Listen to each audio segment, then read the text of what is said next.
അസ്സലാമു അലൈക്കും. നമുക്കൊക്കെ ജീവിതത്തിൽ പല വിധത്തിലുള്ള ആഗ്രഹങ്ങളുണ്ടാകും. വലിയ വലിയ സ്വപ്നങ്ങളും ഇഷ്ടങ്ങളും നമുക്കുണ്ട്. വിദേശത്ത് ചെല്ലുവാനും അവിടെ പഠിക്കുവാനും അവിടെ സെറ്റിലാകാനും ആഗ്രഹിക്കുന്ന എത്രയോ ആളുകൾ. ചില ആളുകൾക്ക് ഇഷ്ടം പ്രവാചക നഗരികളായ മക്കയിലും മദീനയിലും പോകുവാനും അവിടെ മരിക്കണമെന്നൊക്കെയായിരിക്കും. വിവിധങ്ങളായ ഇഷ്ടങ്ങൾ മനുഷ്യൻ്റെ ജീവിതത്തിൻ്റെ ഭാഗങ്ങളാണ്.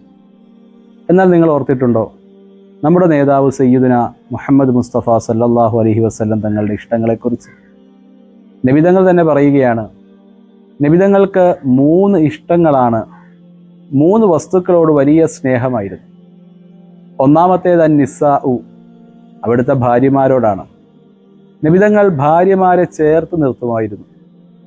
ആയിഷ ബീവിയുടെയൊക്കെ കൈ പിടിച്ചുകൊണ്ട് എത്രയോ നബിതങ്ങൾ നടന്നിരിക്കുന്നു.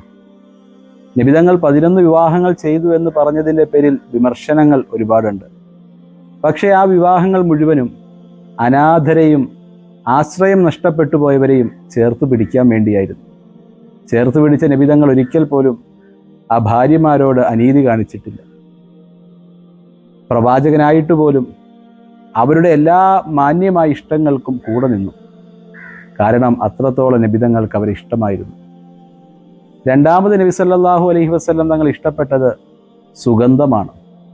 നബിതങ്ങൾ തന്നെ സുഗന്ധമാണ്. അവിടുത്തെ വിയർപ്പിന് പോലും കസ്തൂരിയേക്കാൾ മണമുണ്ട് എന്ന് സുഹാബാക്കൾ നിവേദനം ചെയ്യുകയാണ്. ആ നബിതങ്ങൾ രണ്ടാമതായി ഇഷ്ടപ്പെടുന്നത് ധാരാളമായി സുഗന്ധം ഉപയോഗിക്കാനാണ്. സുഗന്ധം ധാരാളമായി ഉപയോഗിക്കുന്നവർക്ക് ബുദ്ധിശക്തി വർദ്ധിക്കുമെന്ന് ഇമാം ഷാഫിഈ റളിയല്ലാഹു അൻഹു പറയുന്നു. മൂന്നാമതായി നബിതങ്ങൾ ഇഷ്ടപ്പെട്ടത് നിസ്കരിക്കുവാനാണ്. അതുകൊണ്ടാണ് ആയിഷ ബീവി ചോദിച്ചത്, അങ്ങയുടെ കാലിൽ നീര് കെട്ടിയിട്ടും വീണ്ടും അങ്ങ് നിസ്കരിക്കുകയാണോ? നബിതങ്ങൾ പറഞ്ഞു, നന്ദിയുള്ള അടിമയാകുവാനാണ് ഞാൻ ഇഷ്ടപ്പെടുന്നത്. നന്ദിയുള്ള അടിമയുടെ അടയാളം നിസ്കാരമാണ്. അത് നബിതങ്ങൾക്ക് വലിയ ഇഷ്ടമായിരുന്നു. നമ്മുടെ ഓരോരുത്തരുടെയും പല വിധത്തിലുള്ള ഇഷ്ടങ്ങൾ നബിതങ്ങളാകുമ്പോഴാണ് നാം ഓരോരുത്തരും നബിതങ്ങളെ പിൻപറ്റിയവരാകുന്നത്. അള്ളാഹു നമ്മൾ അങ്ങനെ ആക്കട്ടെ. അസ്സലാമു അലൈക്കും.